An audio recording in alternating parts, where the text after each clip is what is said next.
Bonjour tout le monde, Black Jafar, Deal Breaking, et on se retrouve pour une nouvelle vidéo, réaction au trailer tout récemment annoncé, Star Wars Tales of the Empire, une courte série qui sera disponible le 4 mai prochain, donc la journée de Star Wars. On regarde le trailer et on voit ce que ça vaut. Pourquoi recherchez-vous les faveurs de l'Empire? Il y a des années, mon peuple a été anéanti. Ma colère deviendra ma force. Et c'est cette force-là que je veux offrir à l'Empire. Offre acceptée. Se présente à toi une opportunité, Barriss. Estime-toi heureuse de ne plus être un Jedi. Ta voie est toute tracée, Morgan Elsbeth. Rien ne se mettra en travers de mon destin.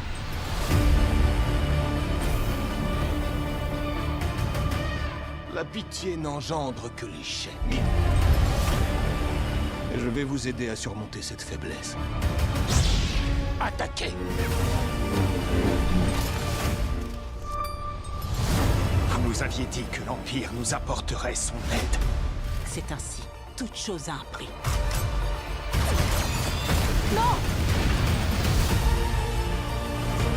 Aussi loin que je me souvienne, le feu a dévoré ceux qui m'entourent. Les forces qui sont en marche vont vous balayer.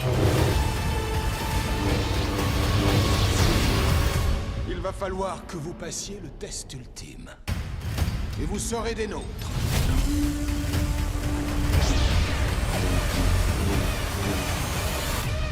Vous allez à présent connaître votre nouveau maître.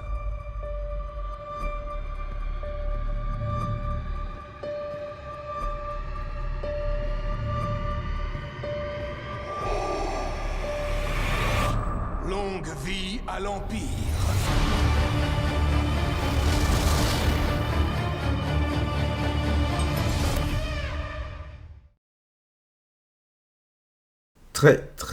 Très intéressant cette bande-annonce, ce trailer. Alors, Tales of the Empire fait, entre guillemets, suite à Tales of the Jedi, série qui est arrivée le 26 octobre dernier, si je dis pas de bêtises, qui nous racontait l'histoire de Ahsoka et du comte Dooku pendant la guerre des clones. L'histoire d'Ahsoka, on la connaissait déjà plus ou moins, déjà très bien à cette époque-là. On l'avait vu en long et en large, on l'avait vu dans The Clone Wars, on l'avait vu dans Rebels également, donc du Ahsoka à cette époque-là, on en avait bouffé. Le comte Dooku, c'était très intéressant parce qu'on l'avait jamais vu son passage au côté obscur. On ne sait pas pourquoi il est passé au côté obscur, etc. Enfin, on pouvait imaginer les raisons, mais on ne savait pas réellement le pourquoi du comment.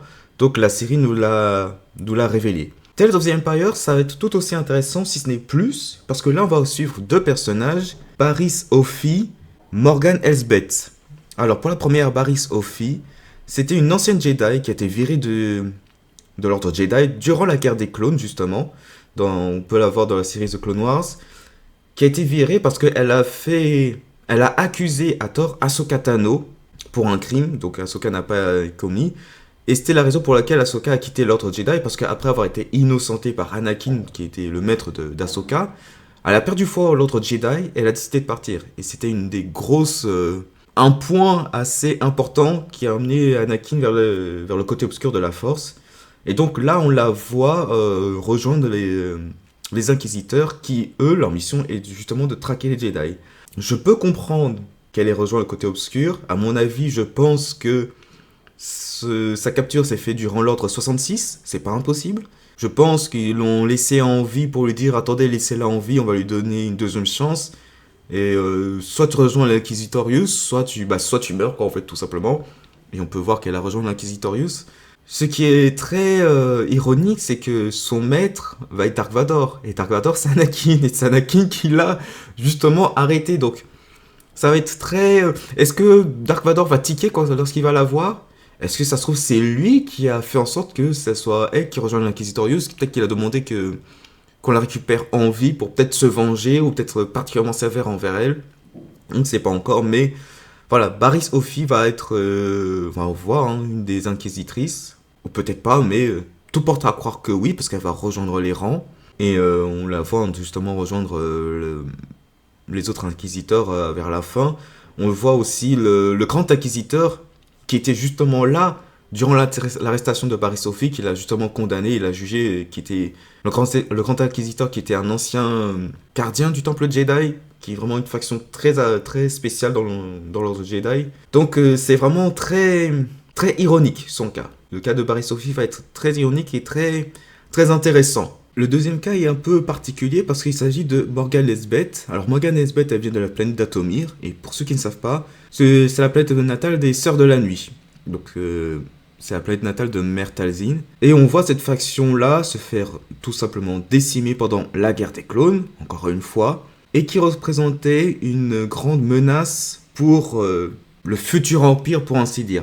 Palpatine avait peur parce qu'il savait que les Sœurs de la Nuit pouvaient être une grande menace pour son empire, parce que les Sœurs de la Nuit sont très puissantes, même si on les voit pas forcément très en avant, mais elles sont très puissantes, elles maîtrisent de la sorcellerie ou de la magie qui est vraiment propre à elles-mêmes, et c'est grâce à cette magie-là notamment que Dark Maul a pu être encore en vie. Bon, il était encore en vie grâce au côté obscur, mais la moitié basse de son corps, c'est grâce à Mère Talzin, qui est la mère de Dark Maul justement, qu'il a pu rester en vie. Donc les Sœurs de la Nuit sont très puissante et à ne surtout pas sous-estimer, et Palpatine le savait très bien. C'est pour ça qu'il avait peur des Sœurs de la Nuit, surtout de Mère Talzin, car il savait très bien que ça pouvait se retourner contre lui. Et c'est pour ça qu'on voit justement le saccage de la planète d'Atomir. Morgan justement a vu le massacre de sa planète. Là où je ne comprends pas trop, j'admets, c'est qu'on la voit rejoindre l'Empire. Et c'est justement Palpatine qui est à la tête de l'Empire, qui a organisé tout ça, qui a programmé tout ça en fait. Alors je pense que Morgan tient pour responsable les Jedi, qui s'est dit mais vous n'avez pas pu nous sauver, vous n'avez pas pu nous aider, parce qu'on voit vers la fin le général Grievous, elle a dû se dire que les Jedi n'étaient pas là pour nous, pour arrêter le massacre de Dathomir. Elle n'a pas dû comprendre pourquoi les Jedi ne nous ont pas sauvés, parce qu'il faut savoir que pendant la prélogie, c'était la Fédération du Commerce, menée par le Comte Dooku, qui représentait la grande menace en fait. Mais il faut savoir que la République et la Fédération du Commerce, la CSI si je dis pas de bêtises, c'était tous les deux manipulés par Palpatine. Le fait que Morgan rejoindre l'Empire qui est mené par Palpatine, pour moi ça me paraît un peu bizarre. Je pense qu'elle a dû se dire que les Jedi nous ont abandonnés, qu'ils n'ont pas pu nous venir en aide, ils étaient trop occupés à faire leur guerre et à protéger les planètes considérées comme trop importantes, parce que c'est vraiment une des critiques qui a été faite envers les Jedi pendant la prélogie. C'est une des thèmes qui a été plus ou moins abordé pendant la guerre des clones, mais plus pendant la guerre des clones, si vous allez voir la saison 7, vous allez voir que ce thème-là a été abordé avec Ahsoka notamment, dans la dernière saison.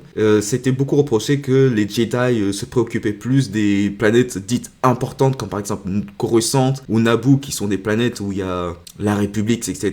Et que le bas peuple, entre guillemets, les planètes moins importantes, ils s'étaient pas forcément mis en avant ou considérée comme importante pour s'en occuper. Je pense que c'est dû à cela, mais encore une fois, c'est qu'une supposition, c'est qu'une théorie. Mais ça m'étonnerait pas parce que ça a beaucoup été critiqué envers les Jedi pendant la prélogie. Et il se peut que ça soit ça qui ait fait qu'elle ait rejoint l'Empire, parce que y a rien d'autre en fait, y a pas les Jedi, elle va certainement pas rejoindre les rebelles, comme on a pu voir dans le trailer. Donc le fait qu'elle rejoigne l'Empire, je me dis pourquoi tu fais ça, mais bon, pourquoi pas. Peut-être qu'elle ignore que c'est Palpatine qui est derrière tout ça et que elle trouve un certain salut envers l'Empire. On a pu voir notamment le Grand Amiral Thrawn, qui n'est pas encore le Grand Amiral, mais qui est en pleine ascension. Donc un personnage très intéressant. Et un personnage qui a su traverser les âges, parce qu'on la voit dans la série The Mandalorian, on la voit dans la série également de Ahsoka. Et les deux séries, il me semble que ça se passe après la trilogie originale. Donc elle a survécu pendant la prélogie, pendant la trilogie, et là on la voit après. Et c'est quand même très intéressant. C'est une des dernières Sœurs de la Nuit. On va voir le pourquoi du comment, pourquoi est-ce qu'elle a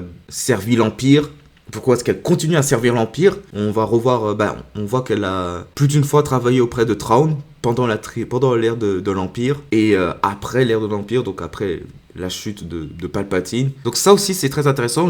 Moi ce qui m'intéresse le plus dans son cas-là, c'est pourquoi est-ce qu'elle a rejoint l'Empire. C'est surtout ça quoi en fait. C'est surtout ça qui m'intéresse. En tout cas, on se donne rendez-vous le 4 mai prochain, date de sortie de l'animé. Je pense qu'il y aura tous les épisodes d'un coup. Je ferai des vidéos réactions, des vidéos review. On aura le fin mot de toute cette histoire. Donc mois de mai, la série Tales of the Empire, et mois de juin, The Acolyte. Ces 2 mois-là, ça sera vraiment sur l'insigne de l'Empire et des Sith, ce que je trouve très intéressant, parce qu'on va voir comment les inquisiteurs sont formés, on va en savoir plus sur les Sœurs de la Nuit. Voilà, ce sera un nouvel angle, une nouvelle approche de Star Wars, de l'univers de Star Wars, pendant la timeline des films. et avant les films. Donc ça va être très intéressant. D'ici là, je vous dis à la prochaine, c'était Black Jafar, ciao.